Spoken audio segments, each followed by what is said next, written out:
백두산 자락을 타고 내려오는 칼바람이 갓쓴 양반의 얇은 도포자락을 사정없이 파고드니 새로 부임하는 현감, 김영도의 안색이 흑빛으로 변해갔다.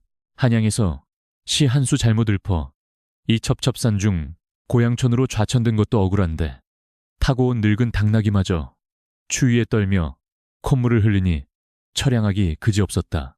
험준한 산길을 굽이돌아 마침내 낡아 빠진 마을 어귀가 눈에 들어오자 형도는 긴 한숨을 내쉬며 굿비를 잡아당겼으나 짐승은 웬일인지 제자리에 멈춰서서 꿈쩍도 하지 않았다. 마치 보이지 않는 무언가가 앞길을 막고 있다는 듯이 겁에 질린 눈으로 허공을 응시할 뿐이었다. 그때 마을 입구 장승 뒤에서 털모자를 눌러쓴 노인 하나가 튀어나오더니 대뜸 당나귀의 엉덩이를 지팡이로 후려치며 소란을 피웠다. 짐승이 놀라 뒷발질을 하며 미끄러운 빙판길 위에서 춤을 추듯 휘청거렸고 형도는 체면이고 뭐고 땅바닥에 나뒹굴 뻔하여 간신히 말 한 장을 부여잡았다. 노인은 급히 달려와 형도의 온 매무새를 다듬어 주기는커녕 겁에 질린 목소리로 주위를 두리번거리며 낮게 속삭였다.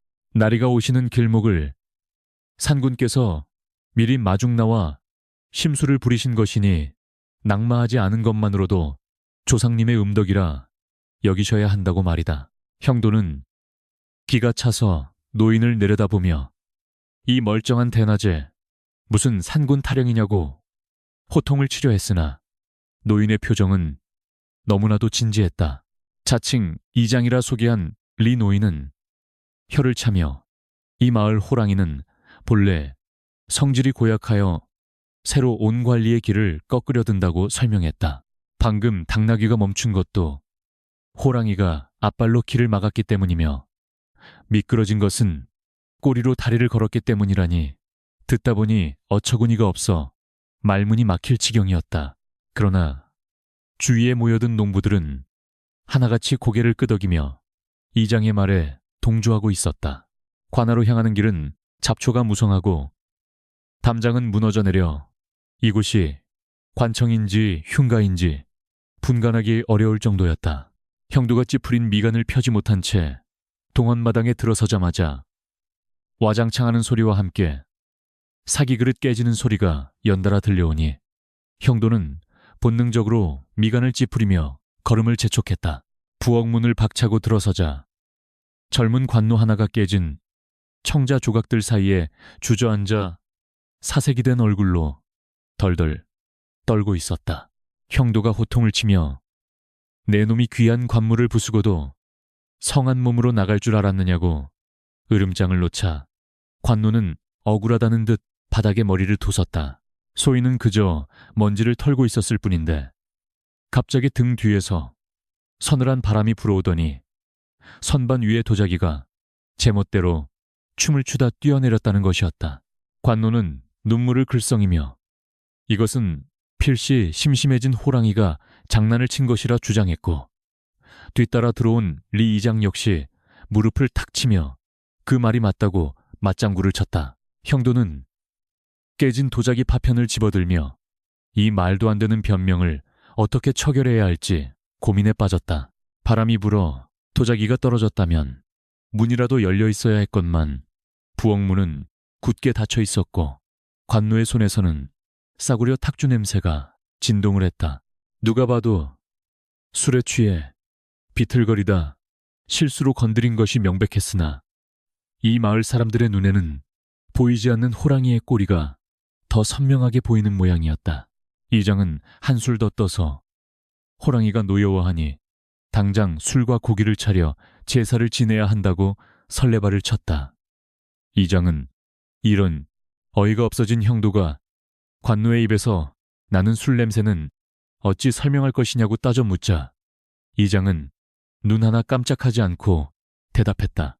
그것은 호랑이가 관노의 몸을 빌려 술을 한 잔 걸친 것이니 오히려 영광으로 알아야 한다는 궤변이었다. 마을 사람들은 호랑이가 술을 좋아한다는 둥, 특히 탁주를 마시면 기분이 좋아져서 사람을 해치지 않는다는 둥 서로 떠들며 관노의 실수를 덮어주기에 여념이 없었다. 형도는 이 집단적인 광기 앞에서 논리라는 것이 얼마나 무력한지 뼈저리게 느껴야 했다. 결국 관노를 처벌하는 대신 깨진 도자기 조각을 마당 구석에 묻어 호랑이의 장난감을 만들어주는 것으로 사건은 일단락되었다. 형도는 짐을 풀기도 전에 기가 다 빠져버려 갯마루에 걸터 앉았는데 지나가던 아낙네들이 수군거리는 소리가 귀에 들어왔다. 어제 빨래터에서 방망이를 잃어버린 것도, 며칠 전 닭장에서 달걀이 없어진 것도 모두 호랑이의 소행이라는 이야기였다. 이 마을의 호랑이는 도대체 얼마나 할 일이 없기에 남의 집 살림살이까지 간섭하는지 궁금할 지경이었다. 저녁상에 들어왔으나 밥그릇에 담긴 것은 거칠게 도정된 보리밥뿐이었고 반찬이라고는 짠지 몇 조각이 전부였다. 관노는 밥상을 내려놓으며 죄송한 표정을 지었는데 쌀독을 열어보니 호랑이가 이미 맛있는 쌀은 다 파먹고 보리만 남겨두었다는 변명을 늘어놓았다. 형도는 헛웃음을 터뜨리며 호랑이가 편식도 하느냐고 비꼬았지만 관노는 진지하게 고개를 끄덕이며 백두산 호랑이는 입맛이 까다로워 엽살이 아니면 거들떠보지도 않는다고 응수했다. 배가 고팠던 형도는 더 이상 따질 힘도 없어 숟가락을 들었다. 해가 저물고 산촌에 어둠이 깔리자 사방에서 기이한 소리가 들려오기 시작했다. 바람이 문풍지를 때리는 소리인지 짐승의 울음소리인지 분간할 수 없는 소음이 계속되자 형도는 잠을 이룰 수가 없었다. 마당을 서성이던 술락군을 불러 저 소리가 무엇이냐고 물으니 그는 태연하게 호랑이가 배불리 먹고 나서 이빨을 쑤시는 소리라고 대답했다. 산 전체가 울릴 정도로 이빨을 쑤신다면 그 이빨 크기는 도대체 얼마나 큰 것이냐고 되물으니 술락군은 집채만 하다고 천연덕스럽게 답했다. 형도는 방으로 돌아와 촛불을 켜고 붓을 들어 오늘의 기이한 일들을 기록하려 했다. 그러나 먹을 갈기도 전에 붓끝이 갈라져 있어 글씨를 제대로 쓸 수가 없었다. 이것 또한 호랑이가 밤새 붓을 가지고 장난을 친 탓이라며 관아의 물건 관리 소홀을 변명할 것이 뻔했기에 형도는 아예 붓을 던져버리고 자리에 누웠다. 천장을 바라보며 곰곰이 생각해보니 이 마을에서 호랑이란 존재는 공포의 대상이 아니라 만능 해결사이자 면죄부임이 분명했다. 다음날 아침 형도는 관아 밖이 소란스러워 잠에서 깼는데 나가보니 촌부 한 명이 멍든 눈을 하고 억울함을 호소하고 있었다. 어젯밤 술을 마시고 귀가하던 중 호랑이를 만났는데 녀석이 앞발로 뺨을 후려갈기고 품에 있던 엽전을 털어갔다는 것이었다. 형도가 자세히 살펴보니 멍자국은 짐승의 발톱 자국이라기보다 솥뚜껑이나 다듬이 방망이에 맞은 자국과 흡사했다. 옆에 서 있던 그의 아내는 묘하게 통쾌한 표정을 숨기며 남편이 호랑이에게 혼쭐이 난 게 다행이라고 맞장구 쳤다. 형도는 촌부에게 호랑이가 두 발로 서서 돈을 요구하더냐고 물으며 비소를 흘렸으나 촌부는 눈을 동그랗게 뜨고 그렇다고 대답했다. 심지어 그 호랑이는 사람 말을 할 줄 알며 특히 돈을 내놓지 않으면 집에 가서 마누라에게 일러 바치겠다고 협박까지 했다는 것이다. 주위에 모여든 구경꾼들은 그 호랑이가 참으로 영물이라며 감탄을 금치 못했고 촌부의 아내는 남편의 등짝을 등치며 다음부터는 술값으로 돈을 날리지 말라고 훈계했다. 물론 그 돈은 호랑이가 가져간 것이 되어버렸지만 말이다. 형도는 이 기가 막힌 연극을 지켜보며 서서히 분노가 치밀어 올랐으나 한편으로는 오기가 생기기 시작했다. 이들이 어디까지 뻔뻔해질 수 있는지 그리고 그 상상력의 끝은 어디인지 확인해보고 싶어진 것이다. 그는 짐짓 근엄한 표정을 지으며 향후 호랑이에게 피해를 입은 자는 관아에 즉시 신고하라고 공표했다. 호랑이의 털 한 올이라도 가져오는 자에겐 포상을 내리겠다고 덧붙이자 마을 사람들의 눈빛이 탐욕과 호기심으로 반짝거리는 것을 놓치지 않았다. 오후가 되자 형들은 마을 순시를 나갔는데 길가에 널려있는 쓰레기 더미를 보고 미간을 찌푸렸다. 누가 봐도 게으름에 치우지 않은 것이 분명했으나 지나가던 아이는 호랑이가 밤새 쓰레기통을 뒤엎고 갔다고 천진난만하게 말했다. 심지어 마을 정자기둥이 썩어 기울어진 것도 호랑이가 등을 긁어서 그렇다 하고 다리가 부서진 것도 호랑이가 뛰어서 그렇다 하니 이 마을의 모든 낡고 부서진 것들은 전부 산군의 탓으로 돌려져 있었다. 형도는 마을 어귀의 주막에 들러 국밥 한 그릇을 청했는데 주모가 내온 국밥에는 고기가 한 점도 보이지 않았다. 형도가 숟가락으로 국물을 휘저으며 고기는 다 어디 갔느냐고 묻자 주모는 능청스럽게 웃으며 대답했다. 고기를 삶아 놓으면 귀신같이 호랑이가 나타나 알맹이만 건져 먹고 도망간다는 것이었다. 형도는 맹물에 가까운 국물을 들이키며 이 마을 호랑이는 참으로 식성이 좋고 젓가락질도 잘하는 모양이라고 혼잣말을 중얼거렸다. 관아로 돌아오는 길에 형도는 이장과 마주쳤는데 이장은 낡은 장부를 들고 와 수리비 명목으로 예산을 요청했다. 관아 지붕이 샌다는 것인데 놀랍게도 그 이유 또한 호랑이가 지붕 위에서 탭댄스라도 췄는지 기와를 밟아 깼기 때문이라 적혀 있었다. 형도는 장부를 덮으며 묘한 미소를 지었고 이장은 관의 돈으로 호랑이를 달래지 않으면 더 큰 화가 미칠 것이라고 은근한 협박을 섞어 말했다. 형도는 그 도전장을 기꺼이 받아들여 주기로 마음먹었다. 밤이 깊어지자 형도는 다시 책상 앞에 앉아 먹을 갈며 앞으로 벌어질 기상천외한 싸움을 준비했다. 창밖에서는 여전히 정체불명의 소리가 들려왔고 멀리서 누군가 술주정을 부리는 소리가 호랑이 울음소리처럼 둔갑하여 메아리 쳤다. 형도는 백지 위에 호랑이라는 세 글자를 크게 써놓고는 그 위에 붉은 붓으로 가위표를 그었다. 내일은 또 어떤 황당무계한 핑계가 자신을 기다리고 있을지 기대하며 그는 쓴 웃음과 함께 잠자리에 들었다. 이튿날 아침 관아의 낡은 대문을 두드리는 요란한 북소리에 김영도는 억지로 눈꺼풀을 들어올렸다. 어젯밤 쥐들이 천장에서 운동회를 벌이는 통에 잠을 설친 탓에 머리가 지끈거렸으나 밖에서 들려오는 곡소리가 예사롭지 않아 급히 의관을 정지하고 뜰로 나갔다. 마당 한가운데에는 닭털이 눈송이처럼 흩날리고 있었고 그 중심에 박씨 할머니가 주저앉아 땅을 치며 통곡하고 있었다. 그녀의 옆에는 텅 빈 닭장이 입을 쩍 벌린 채 흉물스럽게 놓여 있어 묻지 않아도 무슨 변고가 생겼는지 짐작할 수 있었다.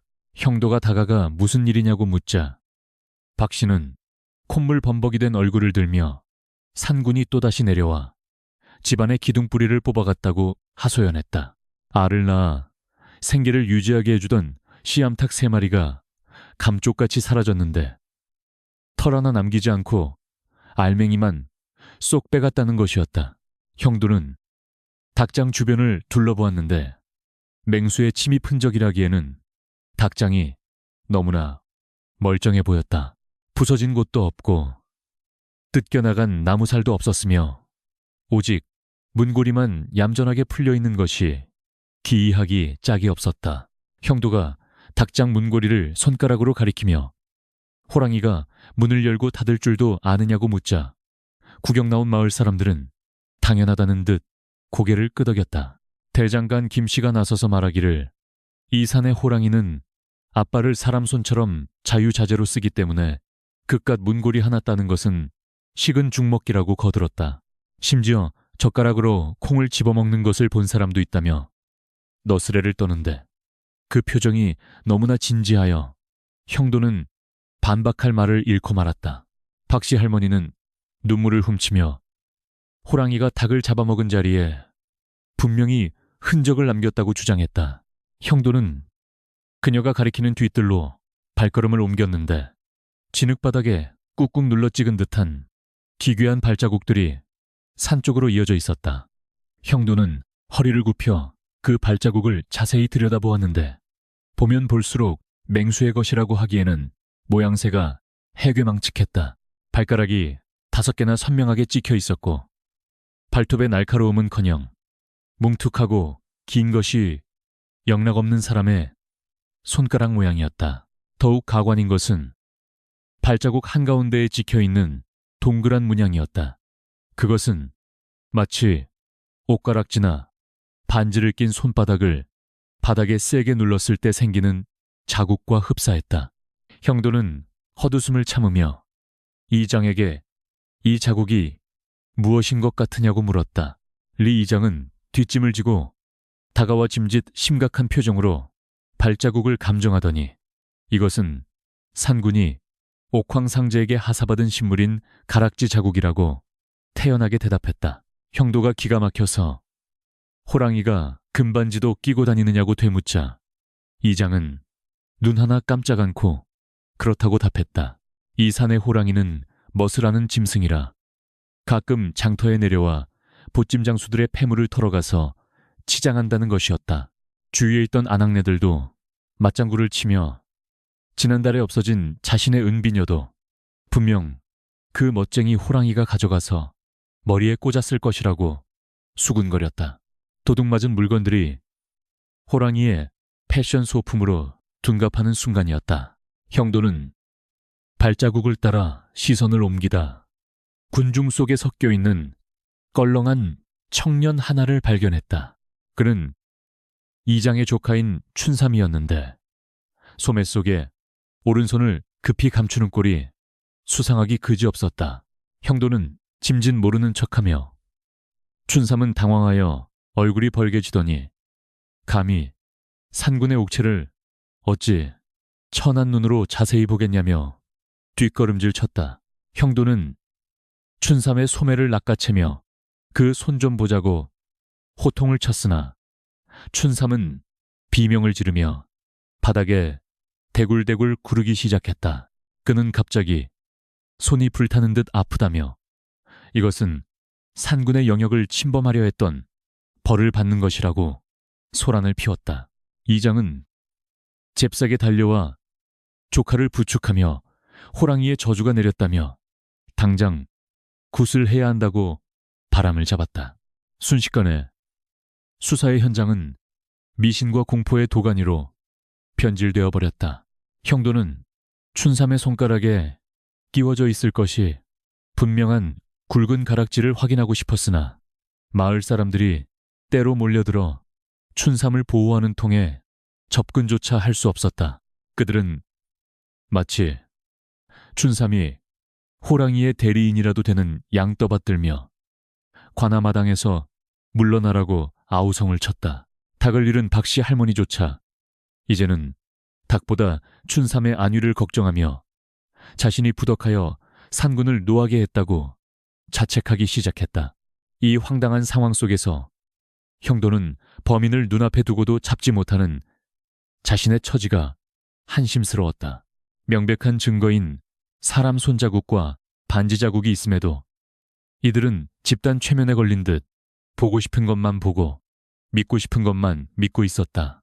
형도는 진흙 바닥에 찍힌 그 우스꽝스러운 손바닥 자국을 다시 한번 내려다보았다.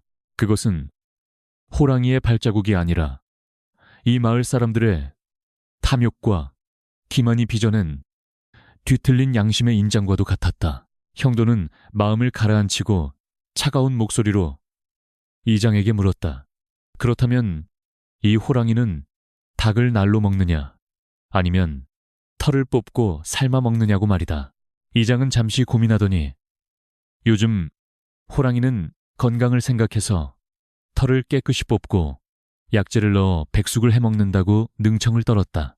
그러니 사라진 닭들은 아마도 산 중턱 어딘가에서 펄펄 끓는 솥단지 속에 들어가 있을 것이라는 설명이었다. 형도는 그 뻔뻔한 상상력에 감탄을 금치 못했다. 결국 형도는 춘삼을 놓아줄 수밖에 없었지만 그냥 물러서지는 않았다. 그는 큰 소리로 선포하기를 호랑이가 반지를 끼고 닭백숙을 해먹는 영물이라면 분명 글도 읽을 줄 알 것이라고 했다. 그러니 마을 곳곳에 방을 붙여 닭값을 물어내지 않으면 산을 불질러버리겠다고 경고하겠다고 으름장을 놓았다. 마을 사람들의 얼굴에 순간적인 당혹감이 스쳤으나 이내 이장은 호랑이가 까막눈이라 그를 모른다고 둘러댔다. 형도는 피식 웃으며 그를 모르는 호랑이가 어찌 문고리는 따고 반지는 끼느냐며 모순을 지적했다. 그러나 논리는 통하지 않았다. 사람들은 호랑이가 서당계 3년이면 풍어를 읊듯 어깨너머로 배운 재주라 글은 몰라도 눈치는 빠르다고 우겼다. 형도는 더 이상 말싸움을 해봐야 입만 아프다는 것을 깨닫고 닭장문을 닫으며 수사를 종결하는 척했다. 하지만 그의 머릿속에는 이미 다음 계획이 세워지고 있었다. 관하로 돌아온 형도는 붓을 들어 닭도난 사건의 전말을 기록했다. 범인 손가락이 5개이고 반지를 꼈으며 백숙을 즐기는 호랑이. 그는 이 기록을 보며 씁쓸한 미소를 지었다. 이 마을에서 정의를 구현하는 것은 호랑이와 씨름을 하는 것보다 더 어려운 일임을 뼈저리게 느꼈다. 춘삼이 훔쳐간 닭은 아마 오늘 밤 이장의 술상에 오를 것이 분명했다. 저녁 무렵 관아 담장 너머로 고소한 닭 삶는 냄새가 바람을 타고 넘어왔다. 형도는 그 냄새를 맡으며 배에서 꼬르륵 소리가 나는 것을 참아야 했다. 관노에게 저 냄새가 어디서 나는 것이냐고 묻자 관노는 침을 꼴깍 삼키며 산군께서 제사를 받으시고 남은 음식을 마을 사람들에게 나눠주신 모양이라고 답했다. 훔친 닭으로 잔치를 벌이면서도 호랑이의 은덕이라 칭송하니 도둑질도 신성한 의식이 되는 기적의 논리였다. 형도는 마당에 나가 밤하늘을 올려다보았다. 달빛이 밝아 산등성이가 훤히 보이는데 저 산 어딘가에 진짜 호랑이가 있다면 이 꼴을 보고 얼마나 비웃을지 상상이 갔다. 인간들은 짐승을 두려워한다고 하지만 정작 짐승보다 더 짐승 같은 짓을 서슴지 않는 것은 인간들이었다. 형도는 춘삼의 손에 끼워져 있던 진흙 속에 선명히 찍혔던 그 반지의 문양을 기억 속에 깊이 새겨두었다. 밤이 깊어지자 마을은 술과 고기에 취해 흥청거리는 소리로 가득 찼다. 형도는 그 소음 속에서 외로이 앉아 내일은 또 어떤 말도 안 되는 사건이 기다리고 있을지 생각했다. 닭 3마리 값은 치르지 않았지만 그들은 양심이라는 더 큰 대가를 치르고 있었다. 형도는 책상을 탁 치며 혼잣말을 했다. 그래, 어디 갈 때까지 가보자. 호랑이가 이기나 내가 이기나. 아마느. 그때 창호지 문 너머로 그림자 하나가 어른거렸다. 술에 취한 춘삼이 비틀거리며 관아 앞을 지나가고 있었다. 형도는 문을 열고 나가 그를 불렀다. 어이 호랑이 앞발 닭고기는 맛이 좋더냐. 춘삼은 화들짝 놀라 딸꾹질을 하더니 뒤도 돌아보지 않고 도망쳤다.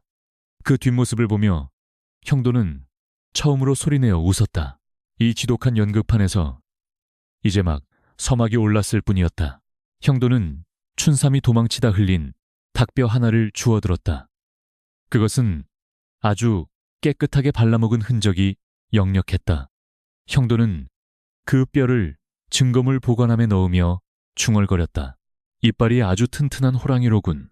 이 작은 뼈 조각 하나가 언젠가 거대한 거짓말을 무너뜨릴 새끼가 될 것임을 믿으며 형도는 긴 하루를 마무리했다. 며칠 뒤 평화롭던 고향촌에 아침 공기를 가르는 것은 닭구름 소리가 아니라 사내들의 앓는 소리였다. 형도가 사랑채 문을 열고 밖을 내다보니 마치 전쟁터에서 패배하고 돌아온 병사들처럼 얼굴이 퉁퉁 부어오른 남정네들이 줄을 지어 의원으로 향하고 있었다. 개 중에는 눈두덩이가 시퍼렇게 멍이 든 자도 있었고 입술이 터져 말을 제대로 못하는 자도 있었으니 도대체 밤사이에 무슨 난리가 났던 것인지 짐작조차 할 수 없었다. 형도는 호기심을 참지 못하고 의원 앞으로 달려가 그 참혹한 행렬을 막아세웠다. 가장 앞에 서 있던 최 씨는 한쪽 눈이 감겨뜰 수도 없는 상태였는데 형도가 연유를 묻자 그는 억울함에 몸을 떨며 또다시 산군의 소행이라고 대답했다.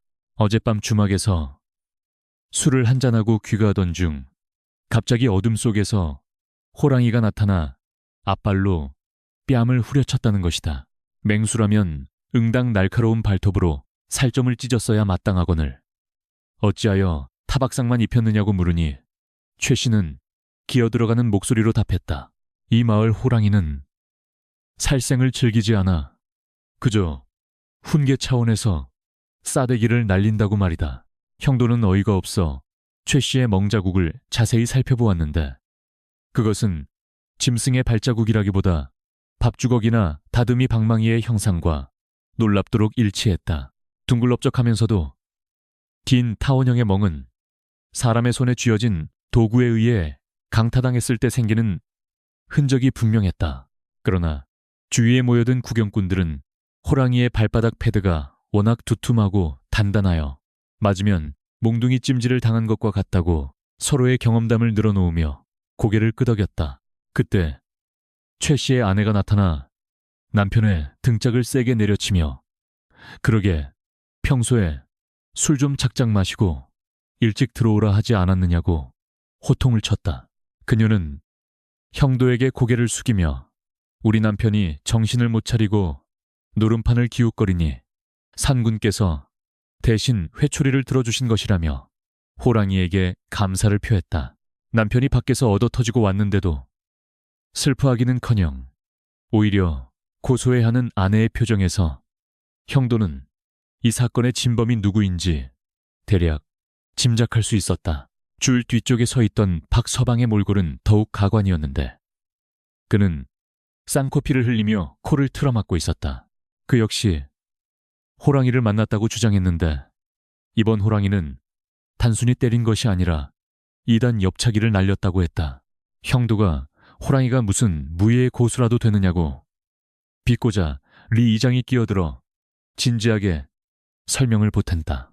백두산 호랑이는 본래 택견의 고수라 술 취한 사람이 비틀거리면 중심을 잡아주려다가 힘 조절에 실패하여 발길질을 하기도 한다는 것이었다. 형도는 박서방의 옷자락에 찍힌 선명한 발자국을 가리키며 이것은 집신 자국이 아니냐고 따져 물었다. 그러자 이장은 태연하게 호랑이가 겨울철 발이 시려 집신을 신고 다니는 것은 온 동네가 다 아는 사실인데 사또만 모르신다고 핀잔을 주었다.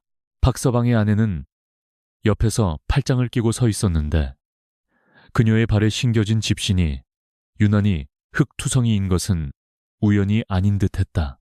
형도는 이 거대한 부부싸움의 현장이 호랑이라는 이름 아래 정당화되는 광경을 목격하고 있었다. 의원 안에 들어가 보니 상황은 더욱 점입가경이었다. 침을 놓는 의원조차 환자들에게 이것은 호랑이 타박상이니 부항을 뜨면 낫는다라고 진단하고 있었다. 멍든 자국들이 하나같이 빗자루, 소뚜껑, 심지어 베개 모서리와 일치하는 모양이었음에도 의무 기록지에는 호환 호랑이에 의한 환란이라고 적히고 있었다. 형도는 이 마을 남자들이 아내에게 매를 맞고도 쪽팔림을 면하기 위해 호랑이 핑계를 대고 있음을 확신했다. 형도는 진상을 파헤치기 위해 마을 어귀의 주막으로 향했다. 대낮부터 술판을 벌이고 있는 사내들은 하나같이 얼굴에 반창고를 붙이고 있었는데 그들의 대화는 무용담처럼 흘러나오고 있었다. 누구는 호랑이에게 업어치기를 당했다 하고 누구는 호랑이와 밤새도록 씨름을 했다고 자랑했다. 사실은 아내에게 머리채를 잡혀 끌려갔거나 술에 취해 논두렁에 처박힌 것이 뻔한데도 말이다. 사물, 간나, 전화제도, 잔을, 이 말이다. 주막의 여주인인 주모는 부엌에서 거대한 국자를 닫고 있었는데 그 국자의 크기와 굴곡이 아까 최 씨의 얼굴에 난 멍자국과 퍼즐 조각처럼 딱 들어맞아 보였다. 형도가 주모에게 혹시 어젯밤 호랑이가 이 국자를 빌려가지 않았느냐고 넌지시 묻자 주모는 호탕하게 웃으며 대답했다. 산군께서 가끔 요리를 하고 싶을 때 빌려가시는데 어제는 유난히 세게 휘두르시다 돌려주셨다고 했다. 그녀의 눈빛에는 더 캐물으면 이 국자 맛을 보여주겠다는 살벌한 경고가 담겨 있었다. 형도는 주막 한 구석에 앉아 탁조 한 사발을 시키며 생각에 잠겼다. 이 마을에서 호랑이는 단순한 맹수가 아니라 가정의 평화를 지키는 수호신이자 도덕 선생님의 역할을 하고 있었다. 남편들은 아내에게 맞았다는 수치심을 호랑이에게 당했다는 무용담으로 승화시키고 아내들은 남편을 구타한 죄책감을 호랑이에게 떠넘기며 가정 불화를 봉합하고 있는 것이다. 실로 기묘하고도 편리한 공생관계가 아닐 수 없었다. 그때 주막문이 콱 열리며 한 사내가 헐레벌떡 뛰어들어왔다.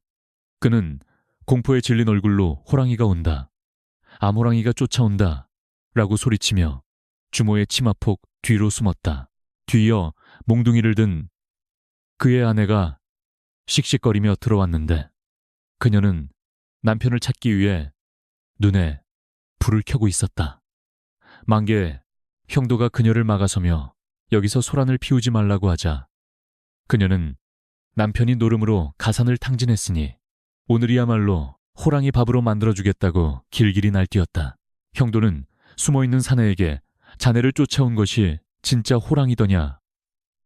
사내는 덜덜 떨며 집에 있는 마누라보다 더 무서운 것이 호랑이인데 지금 저 여자가 호랑이 귀신이 씌었으니 호랑이나 매 한 가지입니다.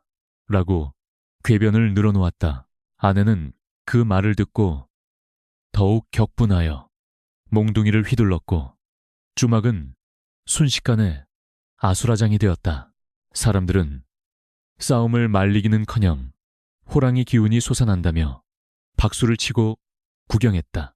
결국 사내는 아내에게 귀가 잡혀 질질 끌려나갔고 마을 사람들은 그 뒷모습을 보며 산군께서 또 한 명을 데려가시는구만이라며 혀를 찼다.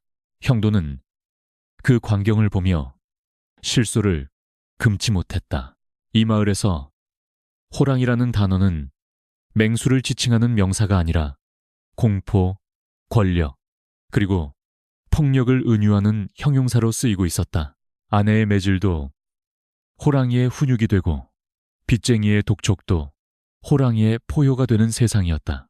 형도는 자리에서 일어나 관하로 돌아가는 길에 길가에 핀 들꽃을 꺾어들었다. 문득 숲속에 살고 있을 진짜 호랑이가 불쌍해졌다. 밤마다 인간들의 부부싸움과 술주정, 뒤치다꺼리를 하느라 억울한 누명을 쓰고 있을 짐승에게 위로라도 건네고 싶은 심정이었다. 그때 숲 쪽에서 어흥하는 소리가 들려왔다.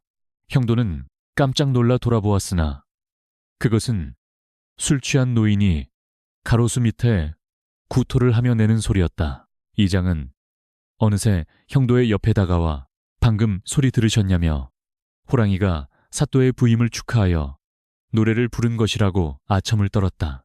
형도는 피곤한 눈으로 이장을 바라보며 호랑이가 노래 실력이 영 형편없으니 성대 결절이나 조심하라고 전해달라고 응수했다. 이장은 머쓱해하며 뒷머리를 극적였지만 그의 눈은 여전히 웃고 있었다. 이 거짓말 노름이 꽤나 즐거운 모양이었다. 관아에 도착하니 마당에는 멍든 남정네들이 삼삼오오 모여 서로의 상처를 자랑하고 있었다. 누가 더 호랑이에게 세게 맞았는지가 용기의 척도라도 되는 양멍의 크기를 비교하며 허세를 부렸다. 개중에는 멍이 덜 들었다고 아쉬워하며 오늘 밤 다시 산에 올라가 즉 아내에게 대들거나 술을 더 마셔서 제대로 한 대 더 맞고 오겠다는 얼간이도 있었다. 형도는 고개를 절레절레 흔들며 집무실로 들어갔다. 형도는 일지에 오늘의 사건을 집단 구타 사건이 아닌 산군 산준의 단체 무술 지도라고 적어 넣었다. 붓을 내려놓으며 그는 벽에 걸린 호랑이 미나를 쳐다보았다. 그림 속의 호랑이는 우스꽝스러운 표정으로 담배를 피우고 있었는데 마치 형도를 보며 인간들이란 참 못 말리는 족속들이지 라고 말을 건네는 듯했다. 형도는 그림 속 호랑이에게 건배를 제의하며 쓴 찻잔을 비웠다. 밤이 깊어지자 마을 곳곳에서 다시금 둔탁한 타격음과 비명소리가 들려오기 시작했다. 누군가는 사랑의 매를 맞고 있을 것이고 누군가는 술값을 떼어 먹다 응징당하고 있을 것이다. 그러나 내일 아침이 되면 그 모든 것은 호랑이의 신성한 가르침으로 포장되어 전설의 한 페이지를 장식할 것이다. 형도는 귀를 막고 잠을 청하며 꿈에서라도 진짜 호랑이를 만나 하소연하고 싶었다. 형도는 잠들기 전 내일은 반드시 이 미친 연극의 막을 내릴 단서를 찾겠노라 다짐했다. 하지만 마음 한구석에서는 어쩌면 이 마을 사람들에게는 호랑이라는 핑계가 없으면 삶이 너무 팍팍하고 고통스러울지도 모른다는 생각이 스쳤다. 진실을 마주하는 것보다 달콤한 거짓말 속에 숨는 것이 편할 때가 있는 법이니까. 하지만 그것이 관의 곡창을 비우는 핑계가 되어서는 안 될 일이었다. 형도의 눈이 어둠 속에서 번뜩였다. 호랑이의 무술지도로 마을이 한 차례 멍투성이가 된 지 며칠 후 김영도는 관아의 재정을 점검하기 위해 사창, 곡식 창고로 발걸음을 옮겼다. 겨울이 깊어지는데 백성들에게 나누어 줄 환곡이 제대로 보관되어 있는지 확인해야 했기 때문이다. 창고 앞에 당도하니 2명의 포졸이 창을 들고 꾸벅꾸벅 졸고 있었는데 입가에는 하얀 쌀가루 같은 것이 묻어 있었다. 인기척에 놀라 깬 그들은 형도를 보자마자 당황하여 창을 떨어뜨리며 이곳은 산군의 기운이 서린 금지된 구역이라 들어갈 수 없다고 앞을 막아섰다.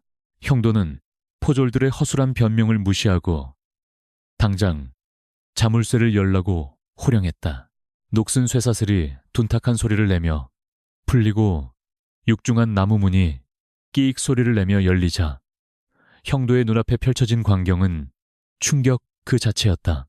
천장까지 쌓여 있어야 할 쌀가마니들은 온데간데 없고 쓸한 바닥에는 쥐새끼 몇 마리만이 평화롭게 논일고 있었던 것이다.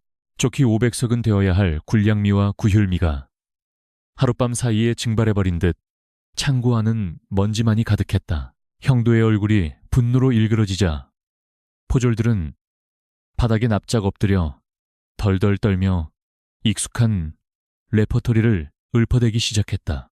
어젯밤 집채만 한 호랑이가 나타나 창고 문을 부수고 들어와 쌀가마니를 모조리 먹어치웠다는 것이었다.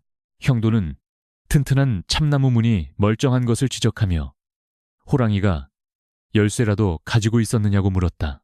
그러자 포졸 하나가 급히 말을 지어내기를 이 호랑이는 역물이라 콧김을 불어넣어 자물쇠를 녹이는 신통력이 있다고 했다.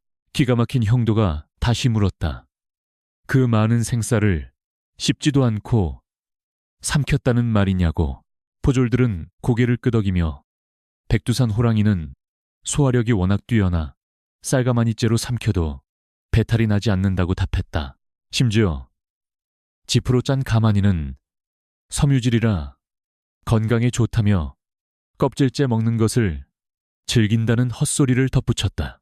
형도는 바닥에 굴러다니는 몇 개의 찢어진 가마니 조각을 주워들었는데 그것은 이빨로 뜯긴 것이 아니라 예리한 칼날에 의해 깔끔하게 잘려나간 흔적이었다. 형도가 가마니의 절단면을 포졸들의 눈앞에 들이대며 호랑이가 주머니에 과도라도 넣고 다니느냐고 추궁했다.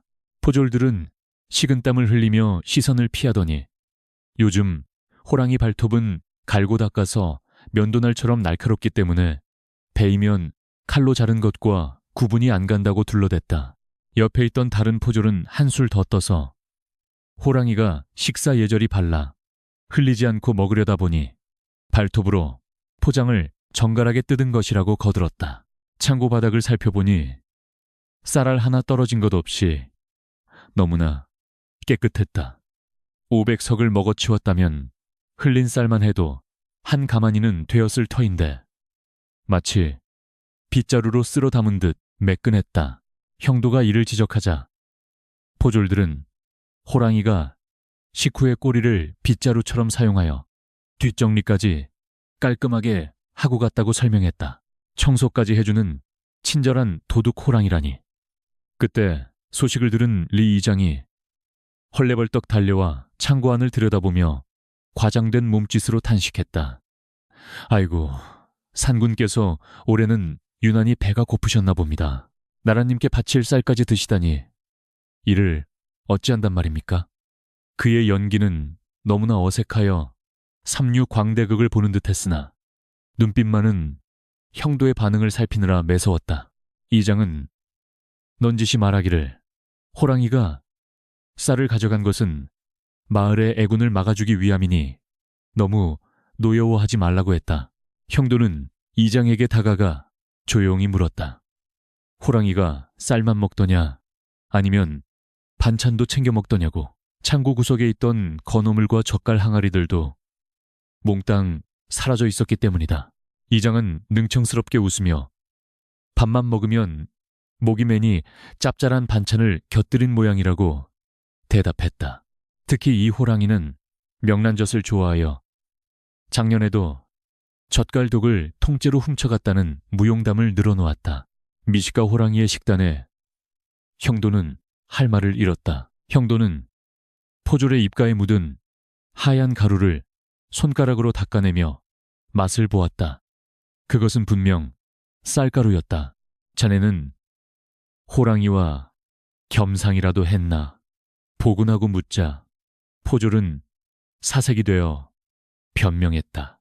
호랑이가 쌀을 먹을 때 옆에서 말리다가 튀는 침을 맞았는데 그 침이 말라서 가루가 된 것이라고 했다. 호랑이 침이 쌀가루가 된다는 기적의 연금술에 형도는 박수를 치고 싶은 심정이었다. 더욱 가관인 것은 창고 밖에 진흙 바닥에 나 있는 흔적이었다. 발자국은 없고 웬 길쭉한 두 줄의 자국이 산이 아닌 마을 쪽으로 이어져 있었다. 누가 봐도 수레바퀴 자국이었으나 이장은 이것이 호랑이가 배가 불러 배를 땅에 끌고 간 자국이라고 우겼다. 배가 얼마나 불룩하게 나왔으면 수레바퀴처럼 평행한 두 줄의 자국이 남는지 그 생물학적 신비에 대해 열띤 토론이라도 벌일 기세였다. 형도는 이 거대한 횡령 사건을 단순히 호랑이 탓으로 돌리고 넘어가려는 그들의 담대함에 치를 떨었다. 이것은 단순한 좀도둑질이 아니라 국고를 탕진하는 중죄였다. 그러나 마을 사람들은 모두 한통속이 되어 쌀은 호랑이 뱃속에 있으니 찾으려거든 호랑이 굴로 들어가 보라고 배짱을 튀겼다. 물론 그 호랑이 굴이 어디 있는지는 아무도 모른다고 발뺌할 것이 뻔했다. 형도는 감정을 억누르고 차분하게 장부를 꺼내들었다. 장부에는 입고된 쌀의 양과 출고된 양이 엉망으로 적혀 있었는데 산군 헌납, 호랑이 간식, 호랑이 야식이라는 항목으로 빠져나간 쌀이 수천 석에 달했다. 형도가 이 장부를 쓴 자가 누구냐고 묻자 이장은 전임 현감이라고 둘러대며 그분도 호랑이를 몹시 숭배했다고 말했다. 전임 현감이 왜 쫓겨났는지 혹은 왜 도망쳤는지 짐작이 가는 대목이었다. 형도는 빈 창고 한가운데 서서 선언했다. 좋다. 호랑이가 국법을 어기고 나라의 쌀을 훔쳤으니 이제부터 호랑이는 현상 수배범이다. 내 친히 이 범죄자 짐승을 잡아 관아의 법대로 다스리겠다. 그의 서슬퍼런 선언에 이장과 포졸들은 코웃음을 쳤다. 잡을 수 없는 존재를 잡겠다고 설치는 꼴이 우스웠기 때문이다. 그들은 형도가 며칠 허탕을 치다 제풀에 지쳐 포기할 것이라 믿어 의심치 않았다. 그러나 형도의 생각은 달랐다. 쌀 500석은 결코 적은 양이 아니며 그것을 옮기려면 반드시 사람과 수레가 필요하다. 그리고 훔친 쌀은 어딘가에 숨겨져 있거나 작물로 팔려나갔을 것이다. 호랑이는 쌀을 시장에 내다 팔지 않는다. 형도는 범인이 호랑이 가죽을 쓴 인간임을 확신했고 그들의 꼬리를 밟을 덫을 놓기로 결심했다. 형도는 창고문을 닫으며 포졸들에게 명했다. 오늘부터 창고문을 열어두어라. 호랑이가 또 배가 고플지 모르니 남은 잡고기라도 편히 드시라고 해라. 포졸들은 의아한 표정으로 서로를 쳐다보았지만 이내 쾌재를 불렀다. 멍청한 사또가 호랑이에게 굴복했다고 생각한 것이다. 하지만 그것은 형도의 첫 번째 심리전이었다. 그날 밤 형도는 자맹 복장을 하고 관아를 빠져나왔다. 수레바퀴 자국이 끊긴 곳 근처의 헛간들을 뒤지기 시작했다. 마을의 모든 집을 뒤질 수는 없었지만 쌀 500석을 숨길 만한 공간은 한정되어 있었다. 어둠 속에서 들려오는 개 짖는 소리가 유난히 시끄러운 집이 한 곳 있었다. 바로 이장의 처남이 운영하는 정미소였다. 정미소 담벼락에 바짝 붙어 안을 엿보던 형도는 흥미로운 대화를 엿들었다. 이번 호랑이 몫이 너무 적은 거 아니오. 내가 수레를 끊으라 허리가 휘는 줄 알았는데. 누군가 투덜거리는 소리였다. 그러자 다른 목소리가 답했다. 조용히 해. 새로운 사또놈이 눈치가 보통이 아니야. 당분간은 쌀을 뜯지 말고 그대로 둬야 해. 호랑이가 말을 할 줄 안다는 마을 사람들의 주장이 아주 틀린 말은 아니었던 셈이다. 형도는 회심의 미소를 지으며 돌아섰다. 범인은 특정되었고 물증도 저 담장 너머에 있었다. 이제 필요한 것은 그들이 스스로 호랑이임을 자백하게 만드는 무대였다. 쌀을 훔친 호랑이가 다시 제 발로 걸어 들어오게 만들 미끼가 필요했다. 형도의 머릿속에 기막힌 계책이 떠올랐다. 탐욕스러운 짐승은 먹이를 보면 앞뒤를 가리지 않는 법이다. 다음날 아침 형도는 관아 앞에 방을 붙였다. 나라님께서 호랑이의 식성에 감동하시어 특상 등급 찹쌀 100가마니를 추가로 하사하신다 라는 내용이었다. 마을 사람들의 눈이 휘둥그레졌다. 찹쌀이라니, 그것도 특상 등급이라니. 이장과 그 일당들의 눈에 탐욕스러운 불꽃이 튀는 것을 형도는 놓치지 않았다. 이제 곧 굶주린 호랑이 떼가 제 발로 덫을 향해 기어 나올 것이다.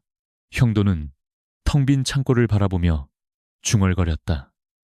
많이 먹어둬라. 그것이 너희들의 마지막 만찬이 될 테니. 바람에 흩날리는 쌀가루가 마치 눈처럼 마을을 덮고 있었지만 그 아래 감춰진 검은 욕망은 점점 더 뚜렷하게 드러나고 있었다. 관아 마당에 쌀가루 같은 눈이 소복이 쌓이기도 전에 고막을 찢는 징소리와 꽹과리 소리가 고향촌의 아침을 뒤흔들었다. 형도가 놀라 방문을 여니 마당 한가운데에 오색천이 펄럭이는 거대한 구판이 벌어져 있었다. 울긋불긋한 무복을 입은 무당이 작두 위를 공중공중 뛰어다니고 마을 사람들은 그 주위를 둘러싸고 비나이다를 연발하며 절을 하고 있었다. 관아를 신성한 공무의 장이 아닌 난장판으로 만든 이 사태에 형도는 기가 차서 말이 나오지 않았다. 이장이 쪼르르 달려와 형도의 소매를 잡으며 지난번 쌀 도난 사건으로 산군께서 노하셨으니 진혼구슬하여 달래드려야 한다고 설레발을 쳤다. 형도가 이 구판을 버릴 돈은 어디서 났느냐고 따지자 이장은 마을 공금과 관아의 비상금을 탈탈 털었다고 자랑스럽게 대답했다. 쌀은 쌀대로 털리고 이제는 남은 돈마저 구판에 쏟아붓고 있으니 호랑이가 마을을 망치는 것이 아니라 사람이 호랑이 핑계로 살림을 거덜내는 꼴이었다. 구판의 주인공인 박수무당은 눈가에 짙은 화장을 하고 부채를 다악 펼치며 신들린 듯한 춤사위를 선보였다. 그는 공중으로 쌀을 뿌리고 돼지머리에 돈을 꽂으며 호랑이 귀신이 지금 내려오고 있다고 소리쳤다. 형도가 보기에는 그저 술에 취해 비틀거리는 몸짓에 불과했으나 사람들은 무당의 숨소리 하나에도 움찔하며 공포에 떨었다. 무당은 호랑이 흉내를 내며 어흥하고 소리쳤는데 그 소리가 어찌나 간사한지 맹수의 포효라기보다는 고양이의 발정난 울음소리에 가까웠다.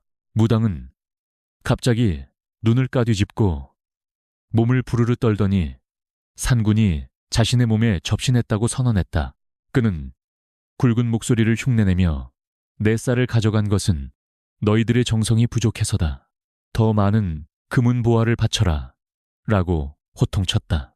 마을 사람들은 아이고 소리를 내며 주머니를 털어 엽전을 제단 위에 올리기 시작했다. 형도는 무당이 곁눈질로 돈이 쌓이는 것을 확인하며 입꼬리를 실룩거리는 것을 놓치지 않았다. 이것은 종교 행사가 아니라 대국민 사기극이었다. 형도는 이 광란의 도가니를 멈출 논리적인 방법이 없음을 깨달았다.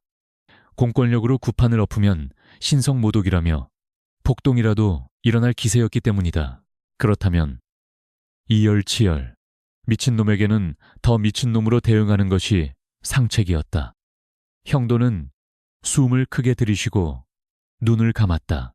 그리고 찻잔을 바닥에 내동댕이 치며 갑자기 온몸을 사시나무 떨듯 떨기 시작했다. 쨍그랑 소리에 사람들의 시선이 일제히 형도에게 쏠렸다. 형도는 고개를 뒤로 젖히고 입에 거품을 무는 심얏을 하며 기괴한 괴성을 질렀다. 크아앙 무당의 고향이 울음소리와는 차원이 다른 뱃속 깊은 곳에서 끌어올린 우렁찬 포효였다. 이장은 사또가 미쳤나 싶어 뒷걸음질 쳤고 춤추던 무당도 동작을 멈추고 멍하니 형도를 바라보았다.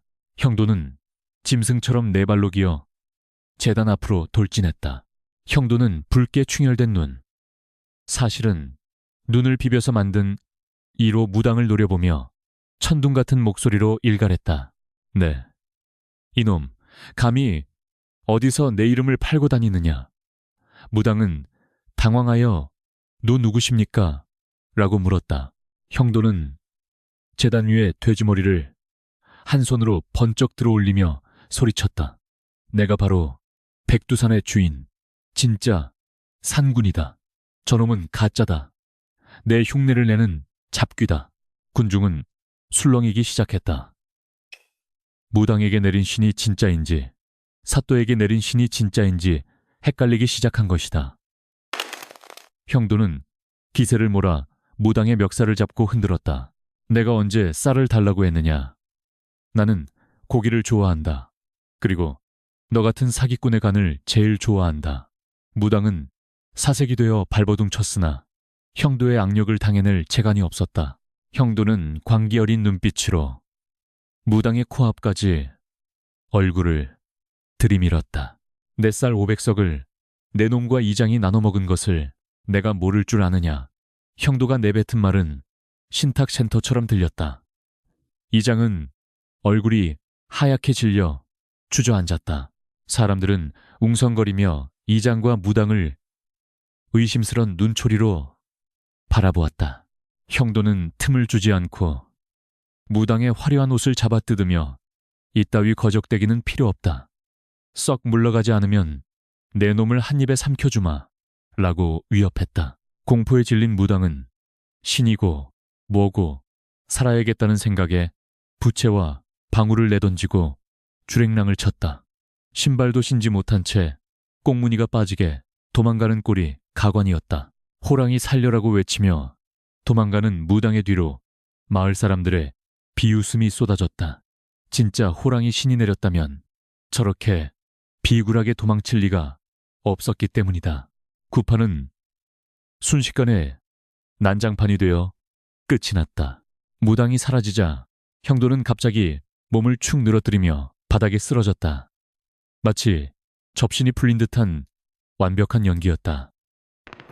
잠시 후 형도는 신음소리를 내며 부스스 일어났다. 그는 주위를 두리번거리며 몽롱한 표정으로 물었다. 어라, 내가 왜 여기 누워있어? 그리고 저 돼지머리는 왜 내 손에 들려있어? 이장과 마을 사람들은 경외심 가득한 눈빛으로 형도를 바라보았다. 사또가 진짜로 산군의 영혼을 받아들이는 영매 체질이라 믿어버린 것이다.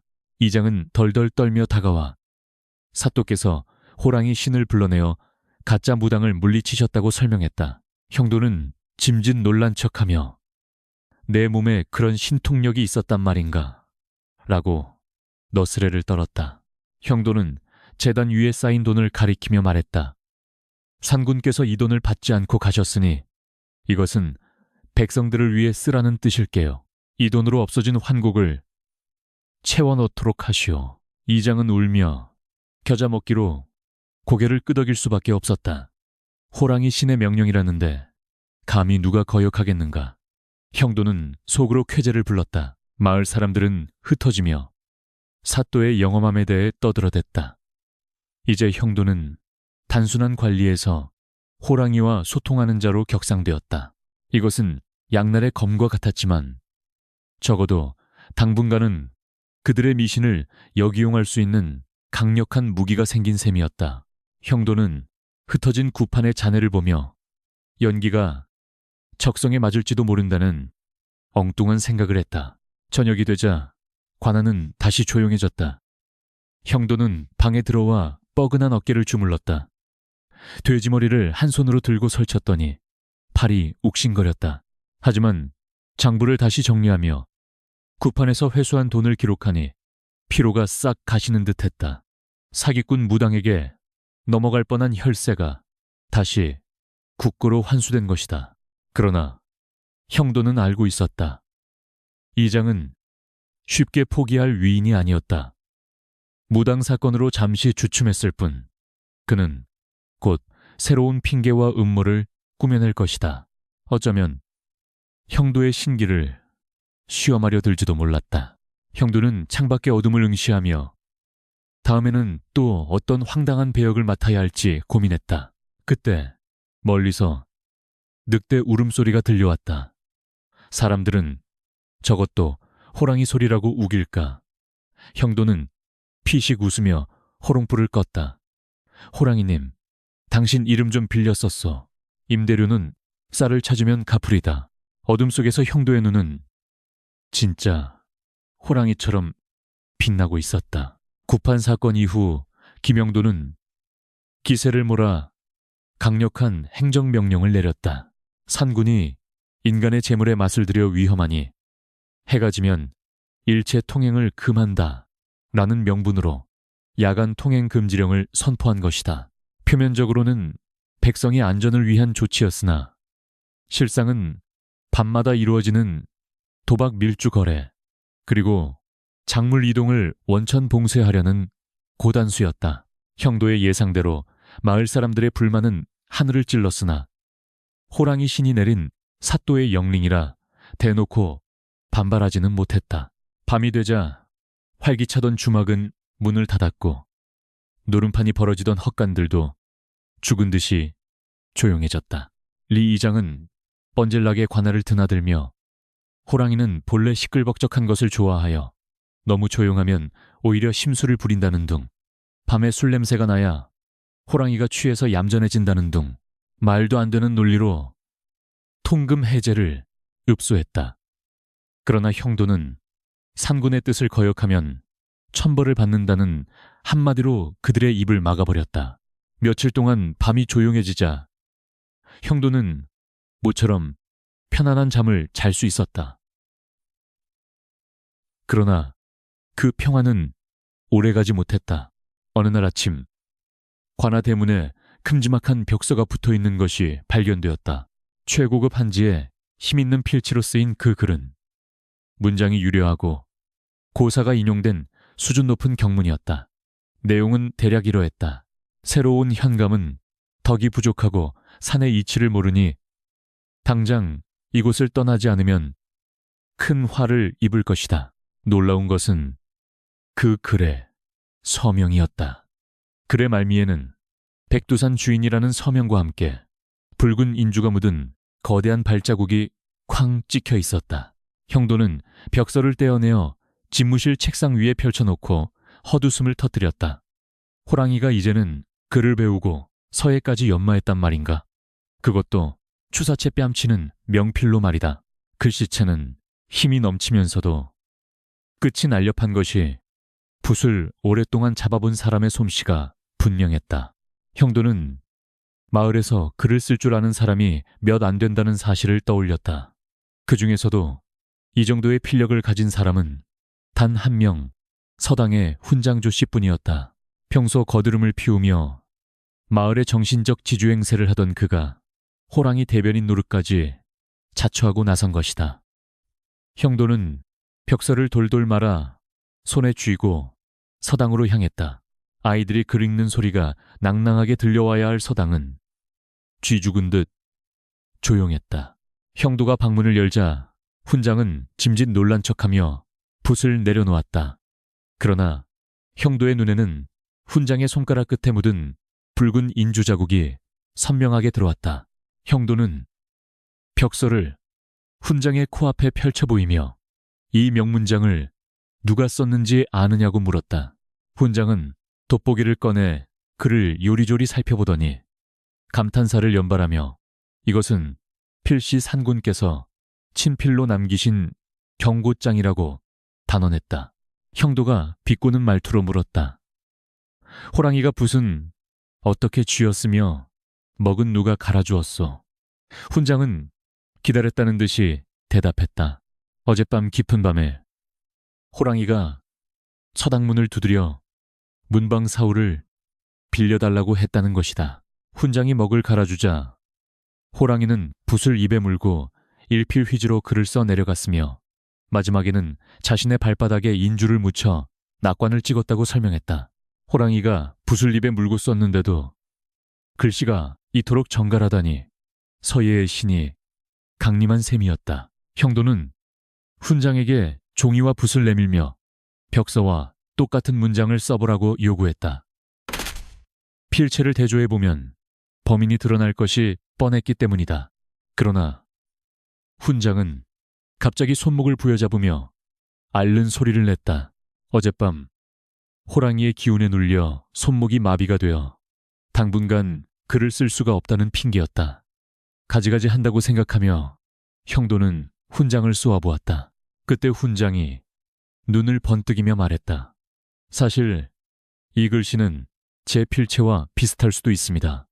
형도가 의아해하자 훈장은 말을 이었다. 호랑이가 제 몸에 들어와 제 손을 빌려 썼을 수도 있으니까요. 사또께서 지난번 구판에서 호랑이에게 빙의 되셨던 것처럼 말입니다. 형도는 뒤통수를 한 대 맞은 기분이었다. 자신이 구판을 뒤집기 위해 썼던 빙의라는 카드를 저들이 똑같이 모방하여 방패로 삼고 있는 것이다. 형도는 훈장의 뻔뻔함에 감탄하면서도 속이 부글부글 끓어올랐다. 통금으로 밤길을 막으니 이제는 호랑이를 지식인으로 둔갑시켜 글로 공격해오는 형국이었다. 이 벽서는 단순한 장난이 아니었다. 호랑이의 명령이라는 권위를 빌려 민심을 선동하고 사또를 몰아내려는 정치적인 공작이었다.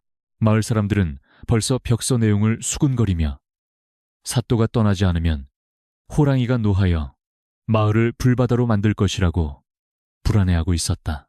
형도는 훈장에게 경고했다.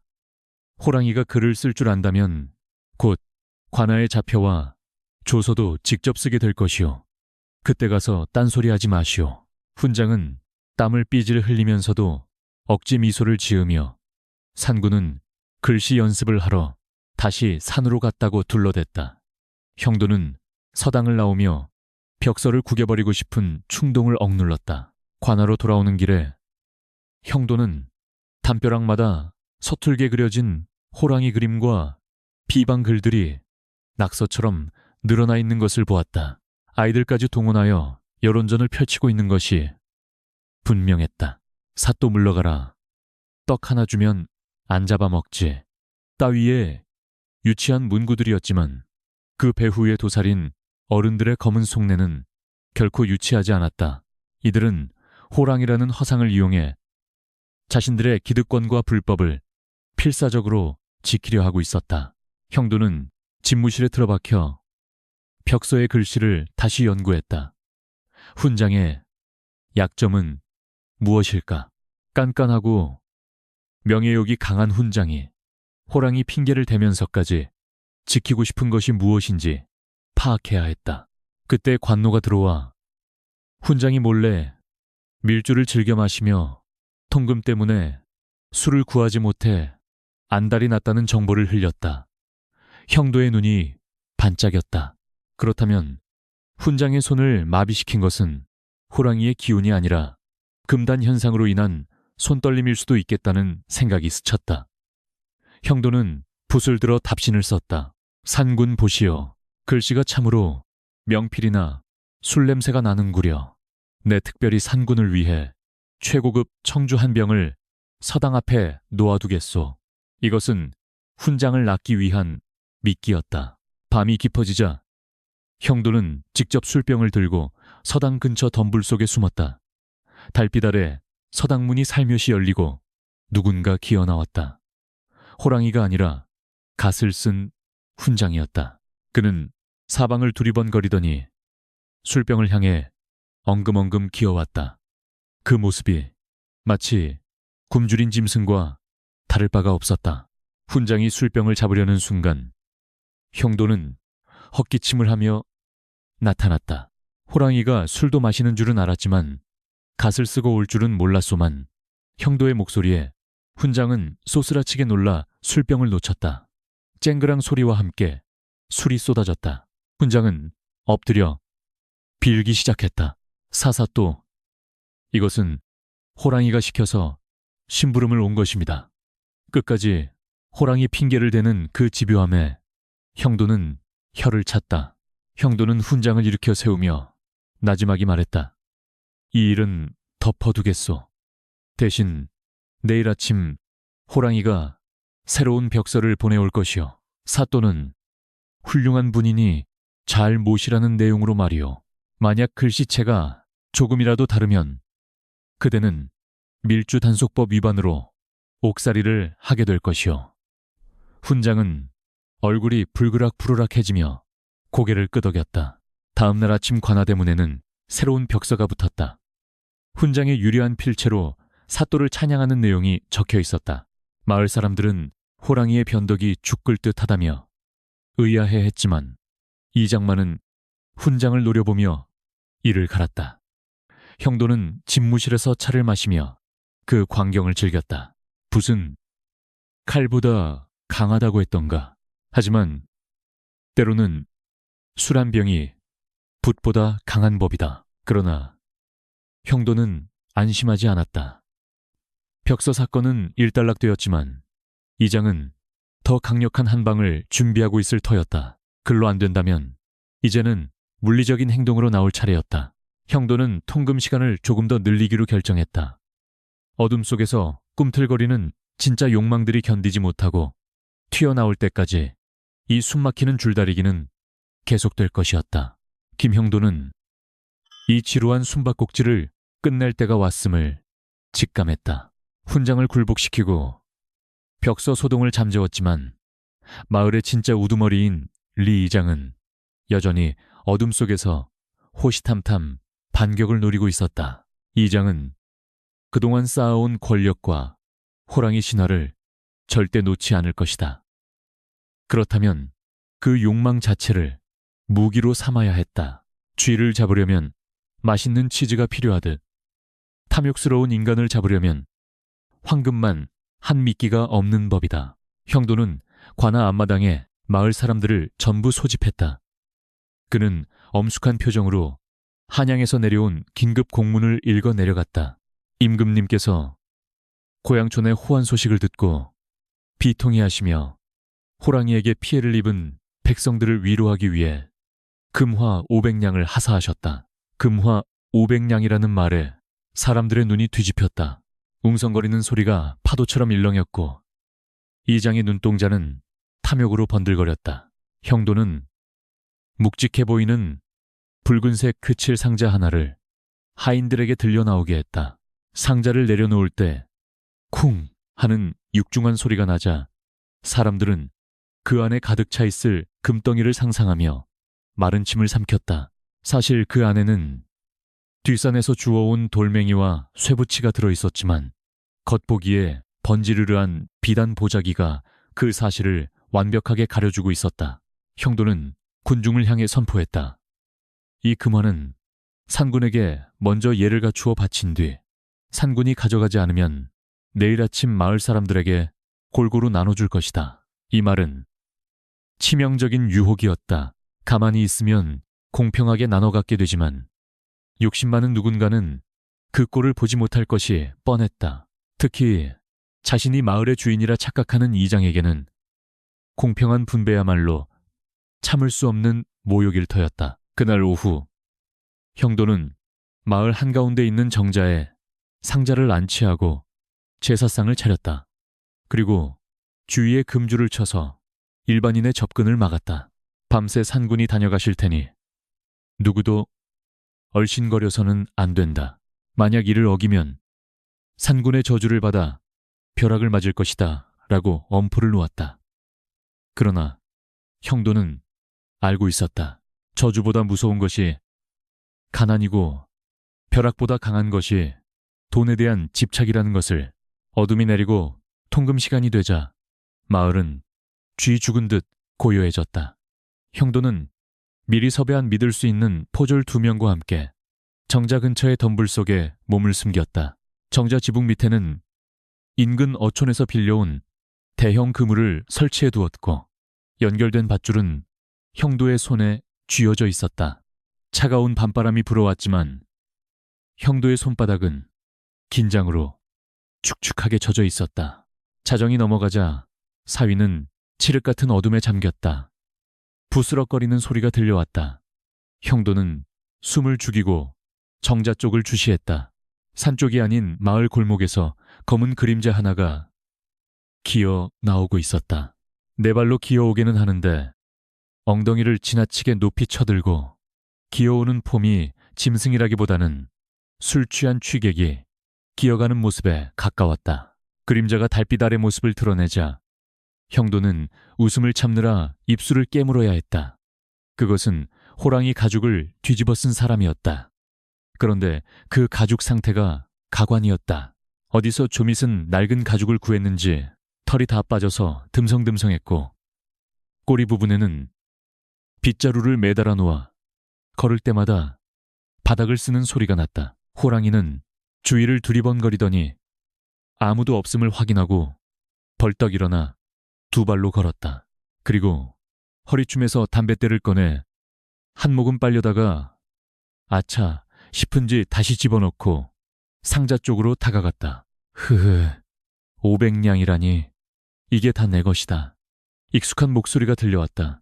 리 이장이었다.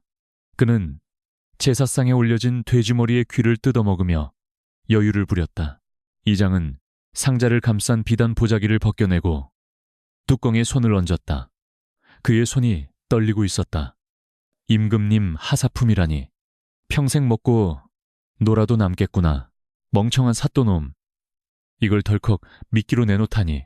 이장이 쾌재를 부르며 상자 뚜껑을 여는 순간 형도는 쥐고 있던 밧줄을 힘껏 당겼다.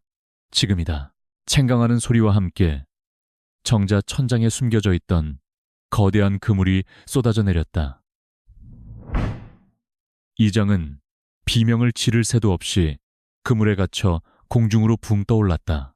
으아, 사람 살려 호랑이 잡네. 이장은 그물 속에서 버둥거리며 소리쳤다. 호랑이가 사람을 살려달라고 외치는 기막힌 상황이 연출되었다. 형도는 횃불을 켜들고 덤불 속에서 뛰쳐나왔다. 관아의 포졸들과 미리 잠복해 있던 몇몇 마을 청년들도 횃불을 들고 나타났다. 대나처럼 환해진 정자 아래 공중에 매달린 거대한 호랑이가 그물 안에서 뱅글뱅글 돌고 있었다. 빗자루 꼬리가 힘없이 축 늘어져 있었다.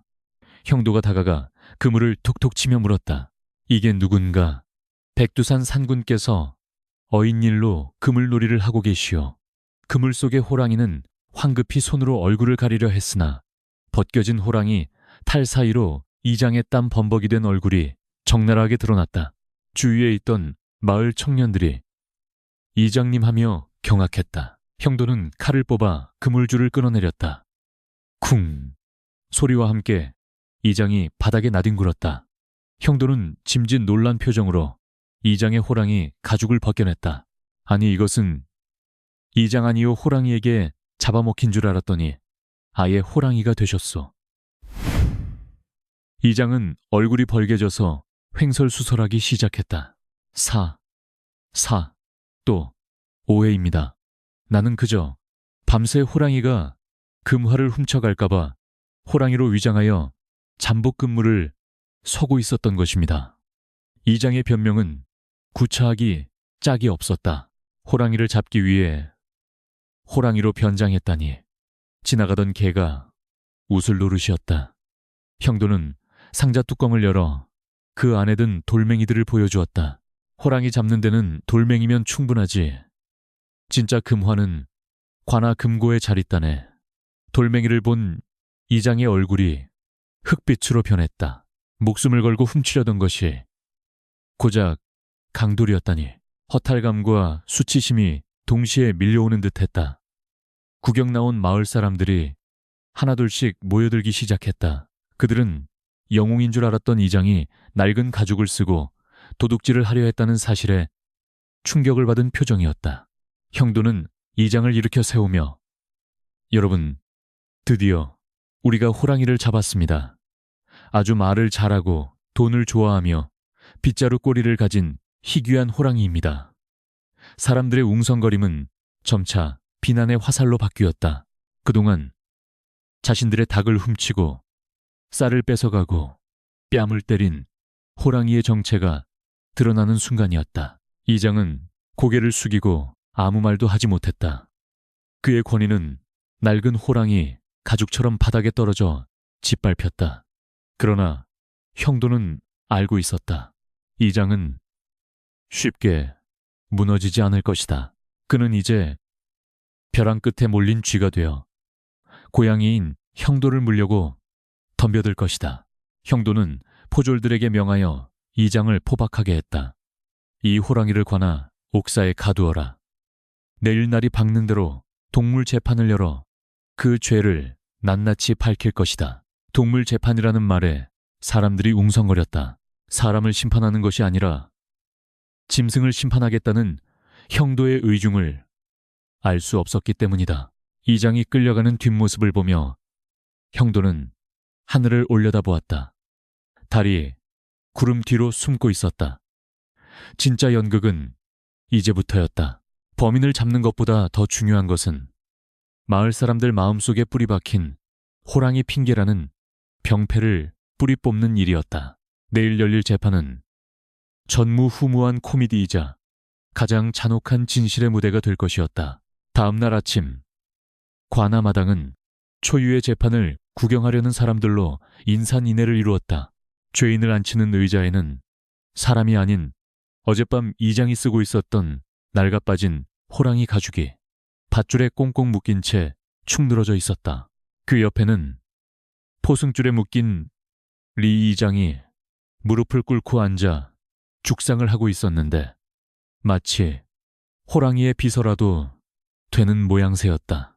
형도는 관복을 정지하고 높은 마루에 앉아 엄숙하게 형방을 내려치며 개정을 선언했다. 형도는 우렁찬 목소리로 선포했다. 오늘은 고향촌을 공포에 떨게 하고 곡식을 훔치며 부녀자를 희롱한 피고인 산군을 심판하노라. 사람들은 수근거렸다. 호랑이 가죽을 놓고 재판이라니 사또가 실성을 했거나 장난을 치는 것이라 여겼다. 그러나 형도의 눈빛은 서리발처럼 차가웠다.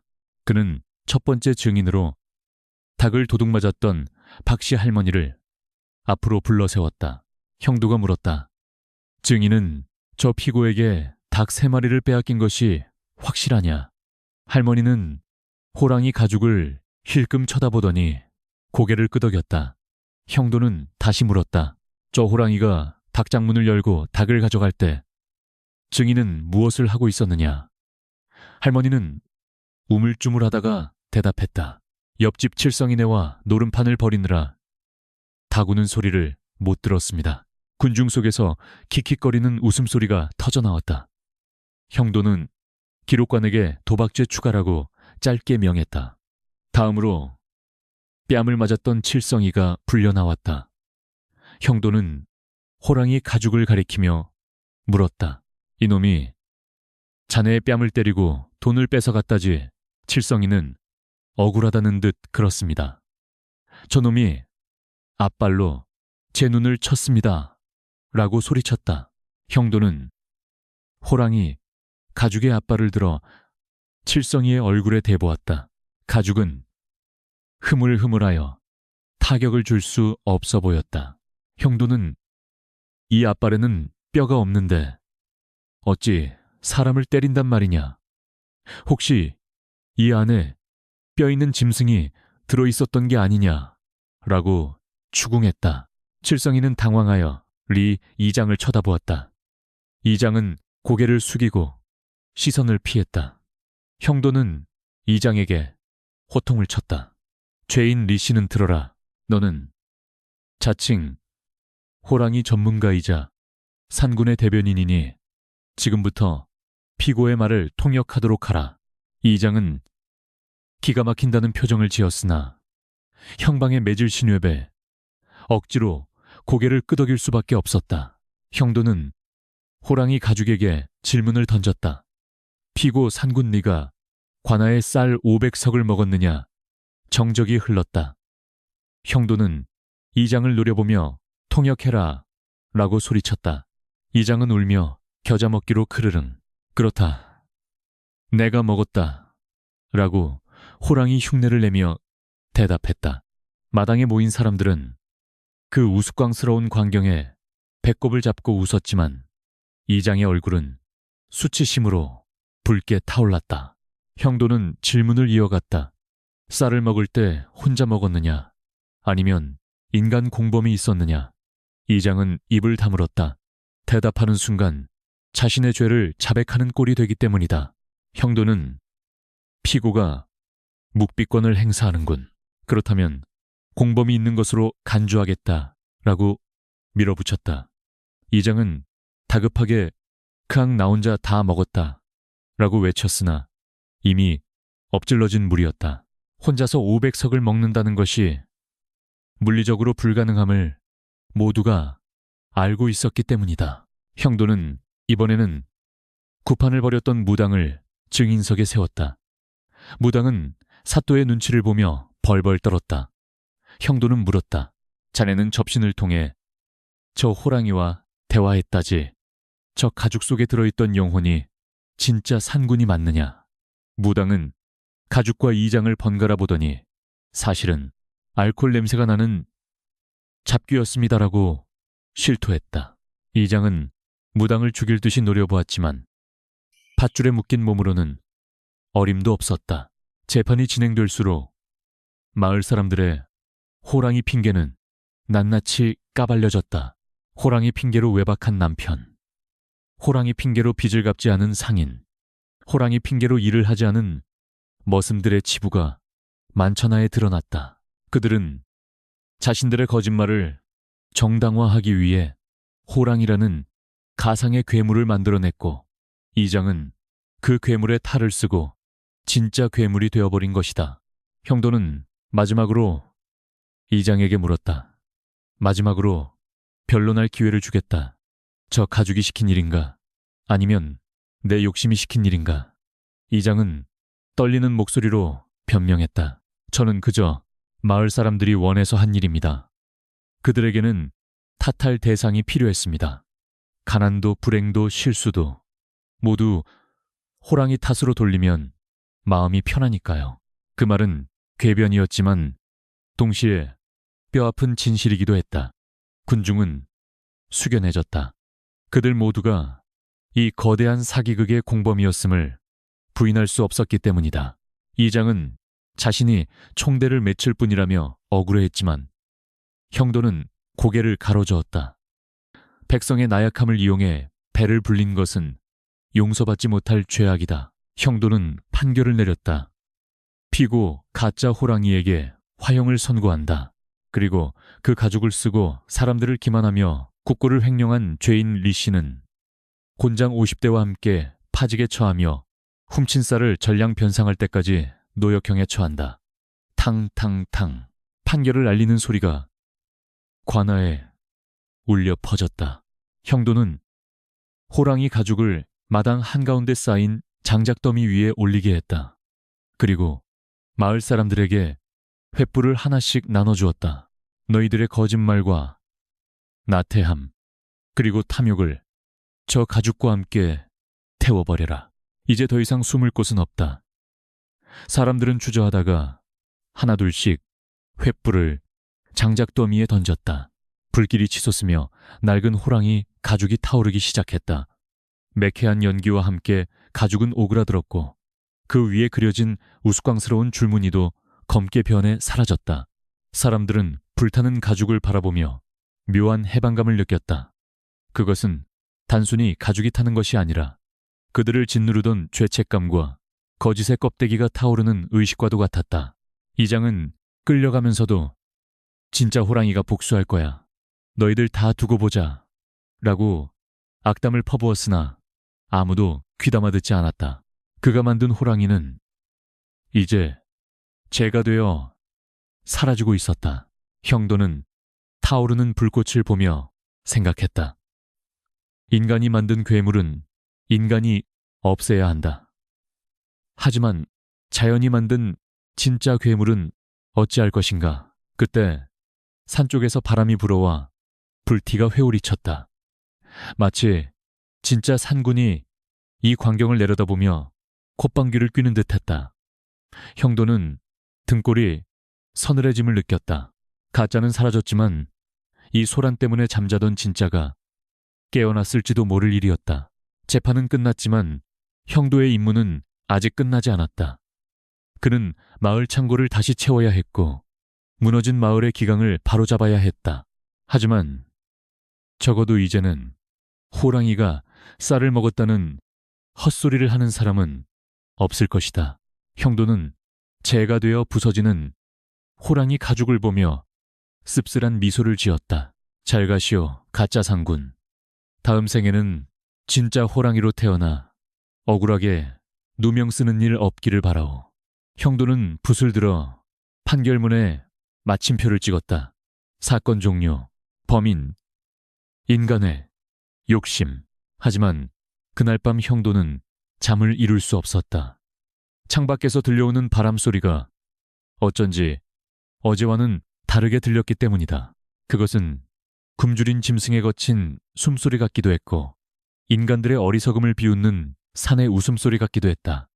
진짜 이야기는 어쩌면 지금부터 시작인지도 몰랐다. 가짜 호랑이 가죽이 한 줌의 재로 변하고 마을에는 기묘한 정적과 안도감이 감돌았다. 리 이장이 옥사에 갇히고 나니 밤 공기가 한결 상쾌해진 듯했다. 형도는 관아마당에 남아 뒷정리를 지휘하고 있었다. 타다 남은 장작불이 사그라들며 붉은 불씨만을 깜빡이고 있었고 마을 사람들은 삼삼오오 모여 이제야 두 발 뻗고 자겠다며 막걸리 잔을 기울이고 있었다. 그들은 자신들이 저지른 죄가 불꽃과 함께 모두 사라졌다고 믿는 눈치였다. 그때였다. 어디선가 불어온 바람이 장작불의 불씨를 확 살려내더니 땅바닥을 울리는 진동이 발바닥을 타고 전해져 왔다. 처음에는 지진인가 싶었으나 곧이어 고막을 찢을 듯한 소리가 밤 하늘을 갈랐다. 크아앙. 그것은 이장이 내던 간사한 울음소리나 무당의 괴성과는 차원이 달랐다. 뱃속 깊은 곳, 단전에서부터 끌어올린 그 소리는 듣는 이의 뼈마디를 사무치게 하고 오금을 저리게 만드는 대자연의 위엄이 서린 진짜 포효였다. 술잔을 들고 있던 사람들의 동작이 일시 정지된 듯 멈췄다. 칠성이는 입에 물고 있던 닭다리를 떨어뜨렸고 박씨 할머니는 비명을 지를 힘도 없어 주저앉았다. 관아의 낡은 대문이 삐걱거리며 천천히 열렸다. 어둠 속에서 푸른빛을 띠는 두 개의 거대한 눈동자가 둥둥 떠다니듯 나타났다. 횃불의 희미한 빛이 비치자 집채만한 덩치의 실루엣이 서서히 드러났다. 빗자루 꼬리가 아닌 굵고 강인한 꼬리가 땅을 탁탁 치고 있었다. 진짜가 나타났다. 백두산의 주인, 전설 속의 산군이 제 발로 고향촌을 찾아온 것이다. 호랑이는 어슬렁거리며 마당으로 들어섰다. 그 위용은 압도적이었으나 자세히 보니 세월의 풍파를 맞은 듯 털 곳곳이 희끗희끗했고 한쪽 귀는 찢어져 있었다. 늙고 지친 호랑이였지만 그 눈빛만은 형형하게 살아있어 감히 범접할 수 없는 기운을 뿜어내고 있었다. 혼비백산한 마을 사람들의 반응은 가관이었다. 호랑이를 맨손으로 때려잡았다느니 택견으로 제압했다느니 떠들던 사내들은 제일 먼저 쥐새끼처럼 도망쳤다. 어떤 이는 장독대 안으로 머리를 쳐박았고 어떤 이는 관아 기둥을 타고 원숭이처럼 지붕 위로 기어 올라갔다. 아이고 나 죽네. 소리가 여기저기서 터져 나왔지만 정작 호랑이에게 덤비는 용자는 단 한 명도 없었다. 형도는 그 꼴을 보며 인간의 허세가 얼마나 가벼운 것인지 실감했다. 형도는 도망치고 싶었으나 다리가 굳어 움직일 수가 없었다. 아니, 어쩌면 이 비현실적인 광경에 매료되어 시선을 뗄 수 없었는지도 모른다. 호랑이는 벌벌 떨고 있는 인간들에게는 눈길조차 주지 않았다.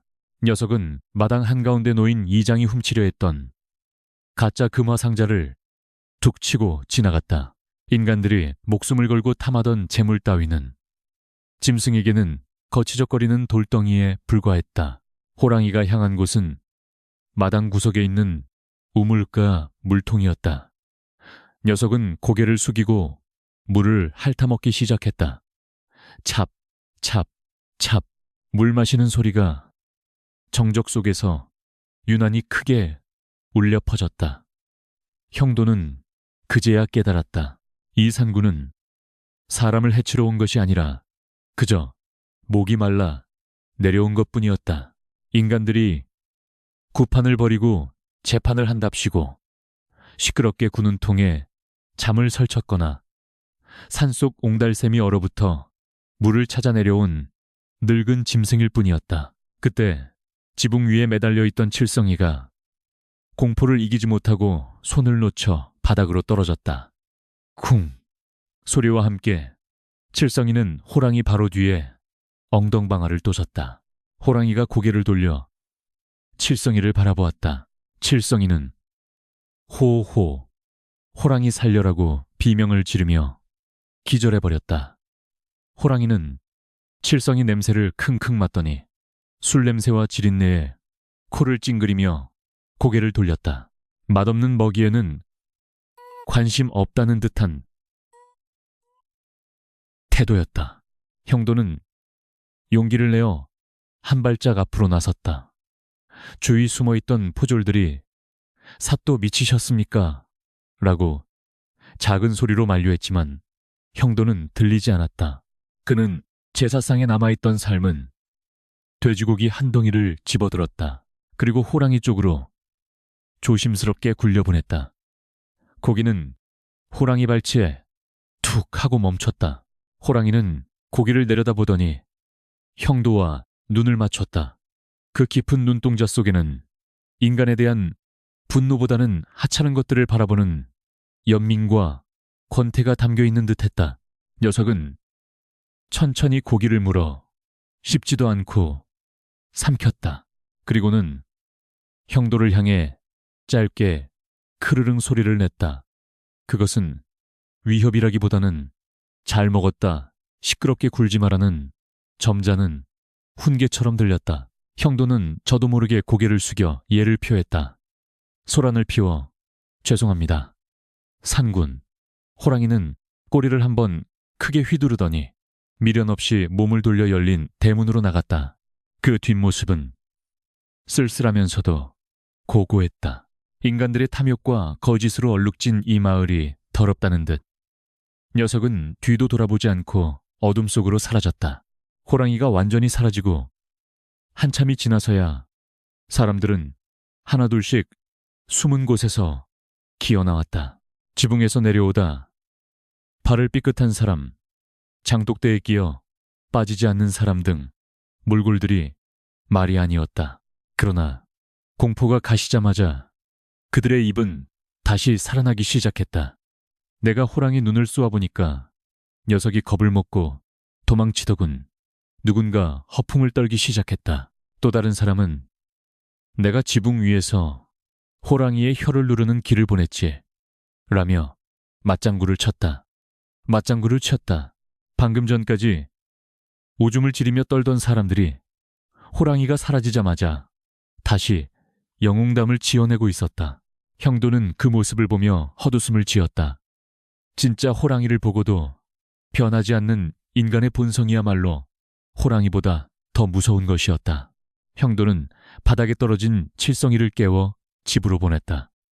마을 사람들은 다시 술판을 벌이며 진짜 산군이 우리 마을을 축복하고 가셨다며 자화자찬하기 시작했다. 이장이 쫓겨난 자리를 누군가 대신 차지하려는 듯 목소리 큰 사람들이 좌중을 휘어잡고 있었다. 호랑이는 그저 물을 마시고 갔을 뿐인데 그것은 또다시 산군의 계시로 둔갑하고 있었다. 형도는 밤하늘을 올려다보았다. 백두산 너머로 늙은 호랑이가 천천히 걸어가고 있을 것이다. 녀석은 알고 있을까? 자신의 이름이 인간들의 핑곗거리로 얼마나 유용하게 쓰이고 있는지. 형도는 마음속으로 녀석에게 사과했다. 그리고 다짐했다. 적어도 자신이 이곳에 있는 동안만이라도 저 고귀한 짐승이 도둑놈들의 누명을 쓰는 일은 막겠노라고.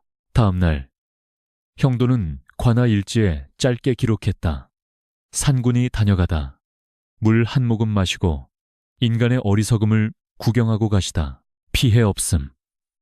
이것이 유일한 진실된 기록이었다. 이것이 피해 없음, 피해 없음, 피해 없음, 피해 없음, 피해 없음.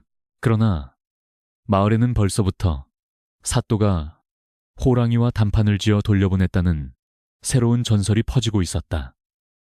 영웅이 필요한 사람들에게 진실은 그리 중요하지 않았다. 형도는 창고문을 단속하고 이중으로 자물쇠를 채웠다. 진짜 호랑이는 쇠를 먹지 않지만 인간 호랑이들은 쇠도 씹어먹을 기세였기 때문이다. 그는 이장이 갇힌 옥사 쪽을 바라보았다. 이장은 사라졌지만 제2제3의 이장이 언제든지 나타날 것이다. 호랑이가 사라진 산에는 여우가 왕노릇을 한다고 했던가. 형도는 씁쓸한 입맛을 다셨다. 진짜 호랑이가 주던 공포는 묵직하고 정직했지만 인간들이 만들어내는 가짜 공포는 끈적거리고 비열했다. 차라리 숲속에서 호랑이와 마주 앉아 술잔을 기울이는 편이 속 편할 것 같다는 생각이 들었다. 밤이 깊어가고 고향촌에는 다시 거짓말 같은 평화가 찾아왔다. 언제 깨질지 모르는 살얼음판 같은 평화가. 계절이 바뀌어 산자락에 눈이 녹고 진달래가 피어날 무렵 관아마당 한가운데 검게 그을려 있던 불탄 자국 위에도 새싹이 돋아나고 있었다. 김영도는 한양으로부터 복직교지를 받았다. 고향촌의 횡령 비리를 척결하고 미신을 타파한 공로를 인정받아 다시 중앙관직으로 영전하게 된 것이다. 짐을 꾸리는 그의 마음은 시원섭섭했다. 이 기상천외한 마을에서의 삶은 매일이 전쟁이었으나 돌이켜보면 사람 냄새 혹은 짐승 냄새 나는 징글징글한 날들이었다. 떠나는 날 아침 마을 사람들이 관아 앞에 구름처럼 몰려들었다.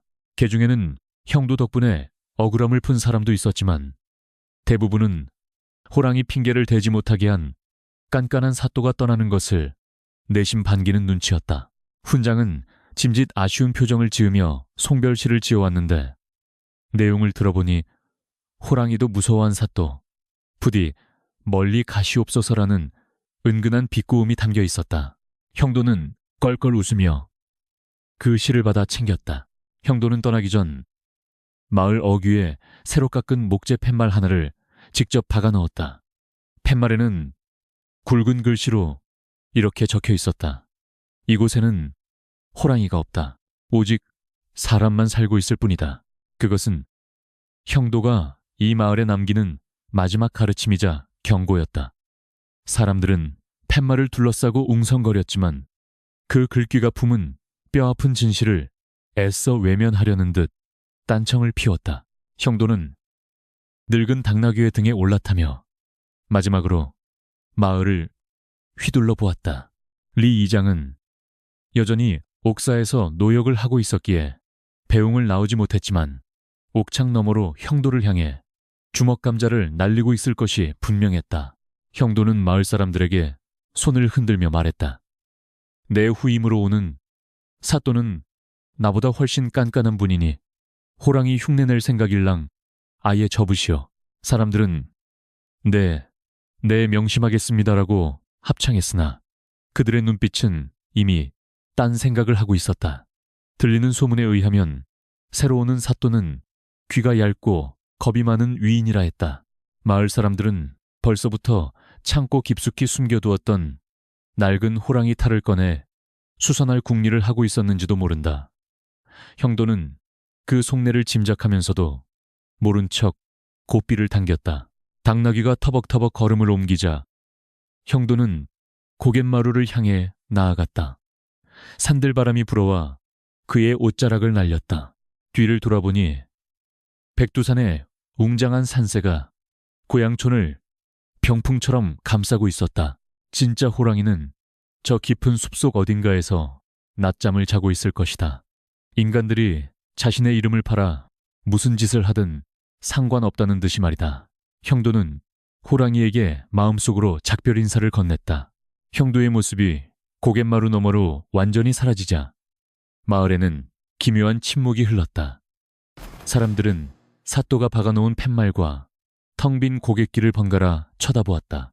감시자는 사라졌다. 이제 그들을 옥죄던 진실의 굴레가 벗겨진 것이다. 누군가 기침을 하자 팽팽하던 긴장의 끈이 툭 하고 끊어졌다. 그때 꿀단지를 들고 가던 칠성이가 발을 헛디뎌 빙판도 없는 맨 땅에서 꽈당하고 넘어졌다. 와장창하는 소리와 함께 귀한 꿀단지가 박살이 나고 끈적한 꿀이 바닥에 흥건하게 퍼졌다. 칠성이의 아내가 눈을 부라리며 몽둥이를 들고 달려왔다. 이 화상아, 또 무슨 짓이야? 절체절명의 순간이었다. 칠성이는 반사적으로 주위를 둘러보았다. 형도가 박아놓은 호랑이는 없다는 팻말이 눈에 들어왔다. 하지만 칠성이는 그 팻말을 무시하고 산 쪽을 가리키며 비명을 질렀다. 이영대 비명을 질렀다. 호랑이다. 투명 호랑이가 내 다리를 걸었다. 순간 정적이 흘렀다.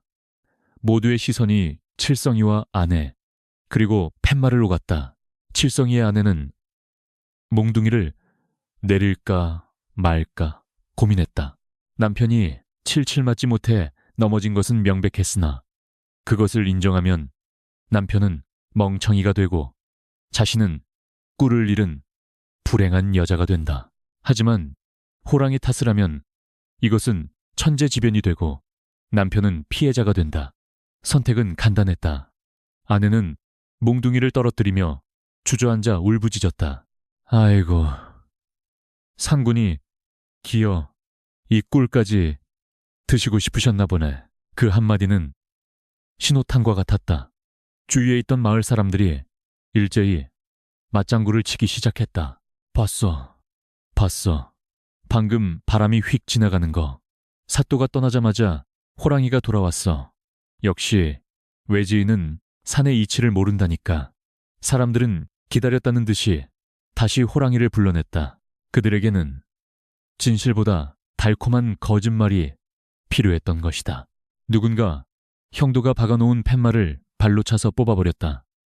그리고 그 자리에 호랑이 출몰주의라고 쓴 낡은 나무 판자를 다시 세웠다. 사람들은 환호했다. 마치 잃어버린 보물을 되찾은 듯한 얼굴들이었다. 호랑이는 다시 부활했다. 숲속의 짐승으로서가 아니라 그들의 모든 죄와 실수를 덮어줄 만능 면죄부로서 말이다. 새로 부임할 사또가 마을에 도착하면 그는 또다시 기상천외한 호랑이 전설을 듣게 될 것이다. 꿀을 좋아하고 빚쟁이 장부를 찢어버리며 때로는 술에 취해 비틀거리는 이상한 호랑이 이야기를, 그리고 그 거대한 연극은 대를 이어 계속될 것이다. 인간이 욕심을 버리지 않는 한 호랑이는 영원히 죽지 않을 운명이었다. 하늘에서 때늦은 봄눈이 내리기 시작했다. 하얀 눈송이는 깨진 꿀단지와 뽑혀나간 팻말, 그리고 사람들의 발자국을 소리 없이 덮어주었다. 마치 세상의 모든 더러움과 거짓을 감추려는 듯 눈은 내리고 또 내렸다. 고향촌은 다시 평화롭고 하얀 설경 속으로 잠겨들었다. 멀리 한양으로 가는 길 위에서 김영도는 문득 뒤통수가 간지러움을 느꼈다. 그는 당나귀를 멈추고 고개를 돌려 눈 내리는 산을 바라보았다. 바람결에 희미한 웃음소리가 실려오는 듯했다. 그것이 사람들의 웃음인지 아니면 늙은 호랑이의 비웃음인지 그는 알 수 없었다. 형도는 고개를 저으며 쓴 웃음을 지었다. 그래, 실컷들 하시오. 호랑이도 먹고 살아야지. 형도는 다시 길을 재촉했다. 그의 등 뒤로 어흥하는 누군가의, 아마도 칠성이의 우렁찬 외침이 메아리쳐 울렸다. 눈은 계속해서 내렸고 호랑이 핑계대기 딱 좋은 날씨였다. 이야기는 그렇게 끝이 났지만 거짓말은 끝나지 않았다.